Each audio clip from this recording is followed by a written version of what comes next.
Salam sejahtera, info terkini. Walaupun menyadari cabaran besar ekonomi global, namun ekonomi Malaysia tidak berada dalam krisis, tegas Gubernur Bank Negara Malaysia Tan Sri Nur Samsia Muhammad Yunus.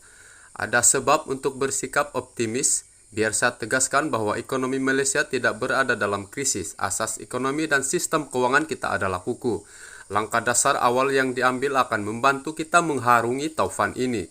Ini adalah fakta penting mengenai ekonomi dan sebagai rakyat Malaysia. Memang begitu penting bahwa kita bertindak dengan cara yang tidak menjejaskan pemulihan dan keyakinan pelabur, katanya pada forum Megatrend Hazan 2022. Mengulas lanjut mengenai kedudukan ekonomi negara berbanding ketika pandemik dan krisis keuangan Asia, Gubernur menjelaskan Malaysia pada masa ini mempunyai asas ekonomi yang lebih pelbagai. Beliau berkata negara ini mempunyai pelbagai sumber pertumbuhan dengan permintaan dalam negeri dan ekspor adalah penting. Selain itu katanya Malaysia telah mempelbagaikan pasaran dan produk ekspor yang dihasilkan, sekaligus ini membantu mengurangkan kesan kejutan kepada ekonomi. Sistem keuangan kita juga lebih pelbagai dengan pembangunan pasaran modal daripada pembiayaan berasaskan bank pada tahun 90-an. Kami melihat pembiayaan berasaskan pasaran yang lebih tinggi bagi aktiviti ekonomi hari ini daripada pasaran modal.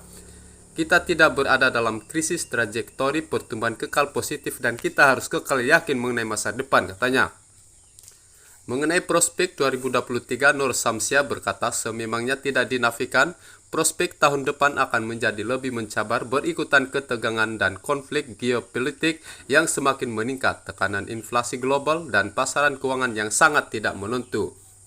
Beliau berkata faktor berkenan akan mendorong kepada pertumbuhan perlahan tahun depan.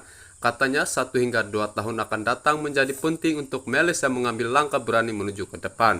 Sebagai sebuah negara, kita kini mesti menumpukan kepada pengukuhan asas, daya tahan dan fleksibiliti ekonomi negara kita.